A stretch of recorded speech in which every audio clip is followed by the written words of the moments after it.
عورت کے جسم تک پہنچنے کے لیے مرد دو طرح کے کام کرتا ہے جو عورت کو پتہ ہی نہیں چلتا ہے۔ مرد چاہتا ہے کہ وہ عورت کی زندگی کا پہلا مرد ہو، جبکہ عورت چاہتی ہے کہ وہ مرد کی زندگی کی آخری عورت ہو۔ پردہ نظر کا ہوتا ہے، دستک دینا مرد کی فطرت ہے اور دروازہ نہ کھولنا عورت کا حسن۔ عورت تب برباد ہونا شروع ہوتی ہے جب اس کے حسن کی تعریف ایک غیر مرد کر رہا ہوتا ہے۔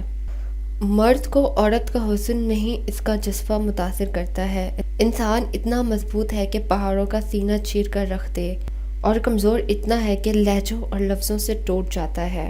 صرف دو لوگ ہی آپ کے حالات کو سمجھ سکتے ہیں، پہلے وہ جو خود اس حالات سے گزر رہے ہوں، اور دوسرے وہ جو آپ سے پیار کرتے ہوں۔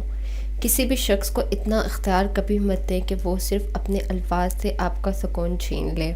جب کبھی شوہر بیوی سے الگ الگ اور خاموش رہنے لگے اور بیوی کے ساتھ کچھ شیئر نہ کرے تو سمجھ جائے کہ وہ کسی اور سے شیئر کر رہا ہے۔ دنیا میں ہر شخص کے نصیب میں محبت سمیٹنا نہیں لکھا ہوتا، کچھ لوگوں کو صرف محبت بانٹنے کے لیے بنایا گیا ہے۔ عورت محبت کا اظہار کر کے قید ہو جاتی ہے، مگر مرد آزاد ہو جاتا ہے۔ جس دن تمہارا قریبی تم پر غصہ کرنا چھوڑ دے تو تم سمجھ جاؤ اسے کھو چکے ہو۔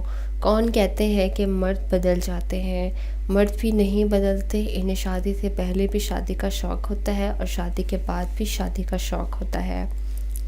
عورت کے بارے میں مشہور ہے کہ عورت راز کبھی نہیں رکھ سکتی، لیکن حقیقت یہ ہے کہ اگر عورت کو راز رکھنا نہ آتا تو کوئی مرد سر اٹھا کر نہ جی سکتا۔ دوست بنانے سے پہلے کبھی کسی کے چہرے کو مت دیکھیں، بلکہ اس کے اخلاق اور چاہت کو دیکھیں، کیونکہ اگر سفید رنگ میں وفا ہوتی تو نمک زخموں کی دوا ہوتی۔ یاد رکھیں، جب کوئی مرد یہ کہے کہ وہ لڑکی سے پیار کرتا ہے تو اس کا مطلب ہے کہ وہ عشق کے نام پر اس کے کپڑے اتارنا چاہتا ہے۔ کچھ لوگ نصیب کے سیاہ ہوتے ہیں کہ انہیں تعلق تو ملتا ہے مگر محبت نہیں۔ وہ انسان کہلانے کے قابل نہیں جو دوسروں کی مجبوریوں کا فائدہ اٹھائیں۔ جس کے پاس جو ہوتا ہے نا، اس نے وہی تقسیم کرنا ہوتا ہے، اسی لیے لوگوں کے رویوں کا کبھی شکوہ مت کریں۔